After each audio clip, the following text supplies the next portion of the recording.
Pour commencer, il est essentiel de définir clairement les objectifs du projet.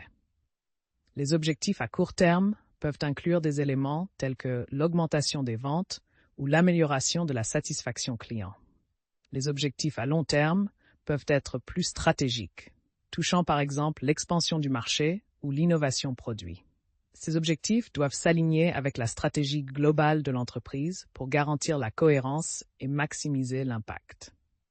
Il est crucial de recenser toutes les parties prenantes impliquées dans le projet ou affectées par celui-ci.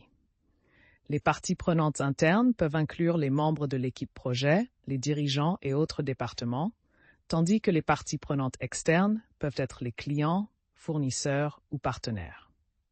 Un engagement actif des parties prenantes peut favoriser l'adhésion au projet et sa réussite. La compréhension des besoins et des attentes de chaque partie prenante est également importante pour garantir leur satisfaction. Une évaluation détaillée des ressources nécessaires est indispensable pour un projet réussi. Les ressources humaines concernent les compétences et le temps requis par les membres de l'équipe.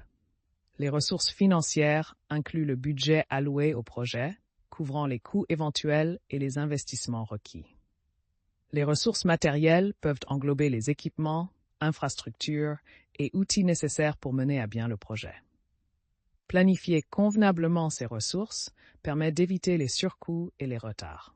Analyser les risques et les contraintes potentielles du projet est une étape cruciale pour sécuriser sa réussite. L'identification des risques implique de recenser les éventuels obstacles ou incertitudes pouvant affecter le projet. Ensuite, chaque risque doit être évalué en termes d'impact et de probabilité, ce qui permet de hiérarchiser les risques et de planifier des mesures d'atténuation. Les contraintes comprennent les facteurs limitants comme les délais, les budgets ou les réglementations et doivent être gérées avec une attention particulière. L'estimation des bénéfices envisagés est essentielle pour jauger la rentabilité d'un projet. Les bénéfices financiers incluent l'augmentation des revenus, la réduction des coûts et autres gains monétaires. Les bénéfices non financiers peuvent comprendre la satisfaction client, l'amélioration de la réputation de la marque ou l'efficacité opérationnelle accrue. Enfin, le retour sur investissement, ROI, mesure la rentabilité du projet en comparant les gains attendus aux coûts engagés, fournissant un indicateur clé pour la prise de décision. Mesurer la rentabilité du projet implique l'utilisation de divers indicateurs de performance, KPI, pour suivre les progrès et les résultats.